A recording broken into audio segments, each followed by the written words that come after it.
What do groundouts and flyouts mean in batting stats? Imagine watching a baseball game and wondering what all those different outs really tell us about a player's hitting style. Today, we're focusing on two common types of outs, groundouts and flyouts. These are basic but important parts of traditional batting stats that help us understand how players put the ball in play. A groundout happens when a batter hits the ball on the ground, and a fielder picks it up and throws or touches first base before the batter gets there. This usually happens when the pitch is low or has a lot of downward movement, like sinkers or sliders.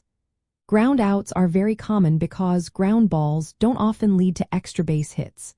Pitchers like to induce groundouts because they can limit the damage from powerful hitters. When a batter hits a ground ball that's caught for an out, that's recorded as a ground out in the stats. Flyouts are different. They happen when the batter hits the ball high into the air, often with an arc. A fielder catches the ball before it touches the ground, and that's a flyout. Flyouts include pop-outs near the infield and high fly balls caught in the outfield. Sometimes the ball is hit straight and caught, which is called a line out, but flyouts specifically refer to balls hit in the air. These outs are tracked separately because they show different hitting tendencies and how the defense responds. In batting stats, groundouts and flyouts are recorded separately because they reveal a lot about a player's hitting style. If a player has more groundouts, it suggests they tend to hit the ball low and on the ground. More flyouts mean they hit the ball higher in the air. A key metric related to these is the ground-out to fly-out ratio, which is found by dividing the number of groundouts by the number of flyouts. If the ratio is above 1, it means the player grounds out more often than they fly out.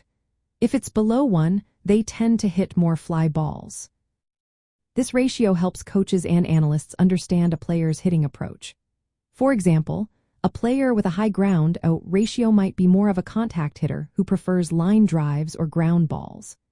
Pitchers also use this information to decide what type of contact they want to induce.